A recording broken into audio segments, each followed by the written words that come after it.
Okay, guys, so today I'm on Daddy Daycare because the daycare is closed. They were closed Friday and they closed today on Monday. And I thought that while Davis is over here sleeping, this would be a good time to talk to you about your daycare options when you move here to Arizona. And I don't mean like specific daycares, like locations and all of that. That's easy. A simple Google search can help you with that. What I want to talk to you about is What I want to talk to you about is, should you choose a in-home daycare or should you go with one of the big corporations, okay? And I've had experience with both, so I want to go over that with you. Okay, so as you know, when you start this journey of searching for a daycare, this is probably the highest stress moment you're going to have, simply because you have been responsible for your little human, right? And now you have to hand this responsibility off to complete strangers. At least those of us who don't have family that can step in and take care of our little ones for us. Yeah, so if you don't have help, you're in this position where you have to go interview all of these daycares. So we took like 2 weeks.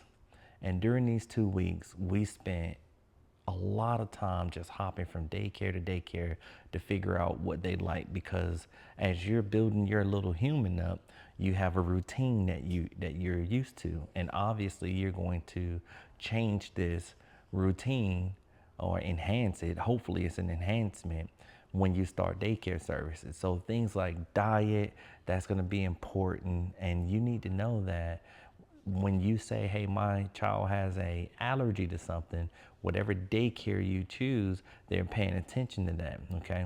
So I want to give you a little bit of example of some things that we struggle with, because we went both routes. The first route we went was a corporate route. And the main reason we went with this corporate route was because they were the closest to our house, okay? We actually got to meet the owner, even though they're a corporation with multiple locations, and then and their time, right? So we needed somebody that would be available until 6 p.m. because our schedules are just wild. Not saying that we're gonna pick them up every day at 6 p.m., but if I ran late because I was on the other side of the city helping the client and my wife doesn't get off until 5, we need a little bit of wiggle room there, right? So we decided to go with, I'm not going to name their name because we did leave them, but we decided to go with a local daycare. And we thought that it was going to be fine. Well, here are the pros and cons. The pros are the place was huge and it was clean. I really liked that about the place, okay? And they always had projects going on, something for the kids to do, some quiet time, what they call circle time, so they can read a book or anything like that. They had an outdoor playground that had shade structure. Really loved that, so little man can get out and get his exercise on.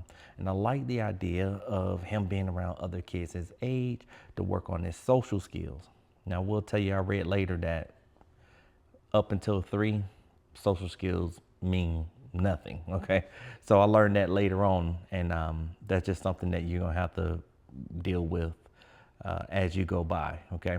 So anyway, those are the things that we liked about the daycare, and we like that they asked us about allergies. They asked us all of these questions on how they could be a support system with us versus just, strictly this is how we do things and it doesn't change, right? So first impressions were phenomenal. Now here's the part that we didn't like about this daycare. So what we didn't realize is that there were multiple classrooms and multiple teachers. So one of the things that bugged my wife the most is that our son was getting transferred from one class to the next class a lot. And that was all due to pickups, drop-offs, staff, meaning if they had enough people, if they didn't have enough people. This was very frustrating. And what we noticed during this is that our son started picking up some bad behaviors from other kids. And I'll give you an example. There was a kid that tried to take his lunch, like actually tried to take his lunch. So our son defended itself, and we got a call about it. We got a write up, and this ended up being very frustrating for us because we started noticing a lot of these kids were getting written up for behavior issues that just didn't make sense, because they had never, whether it was our child or someone else's, they had never shown those traits before. So what that told us is that the classroom sizes were too large. So that ended up being a big red flag. It's just like, oh, you got too many kids. So what would happen is this: you have one class that should say maybe have 8 kids in it. Well, if that teacher called out, or if that teacher was sick, or if a shift ended because they don't pay overtime, well, those kids will get transferred to another classroom. And now you go from 8 kids to 16, sometimes even 20 kids. And you gotta remember, these are 2 and 3 year olds. Pretty hard to keep track of, okay? So that was our experience with that. And that made us decide that this place isn't it. With all its accolades, I mean, it has a bunch of awards, a bunch of trophies for how good they are, a bunch of great positive reviews. I mean, that's all fine and dandy, but when you experience it, that's when you realize, does this make sense? So just to recap, what we didn't like was this. We didn't like the transfers. Oh, we also didn't like that they didn't follow our diet. Um, our son is allergic to pork. We don't do pork in our family. So they kept giving him pork, gave him pork 16 times. And I don't think they did that intentionally. I just think it's something that they didn't think about, which they should have, because you made us write it down and you asked us about it. And then the other thing we didn't like was the shortage of staff. So staff could not keep up with the demand, which tells me maybe it's time for them to expand their business, because they don't have a reputation for being a bad company. But I think maybe they're growing faster than they even realized they were growing. Okay. The things that we did like about it: always clean. That was the first thing that we noticed. We love the updates from the teacher, and we love the interaction, always having an event to do with our kids. So whether it was like a Halloween or Christmas party or something like that, they had something at the school that parents could actually come to. We just thought that was amazing, because you got the opportunity to meet other parents, and you got the opportunity to meet your kids' friends. I mean, that was pretty cool, right? All right, so let's flip the script. We came out of the corporate environment and we decided to go with an in-home option, okay? And you probably already know where I'm going with this. Why did we choose in-home? Well, number one is there's one individual. Well, actually there's two. And in our situation, it's husband and wife.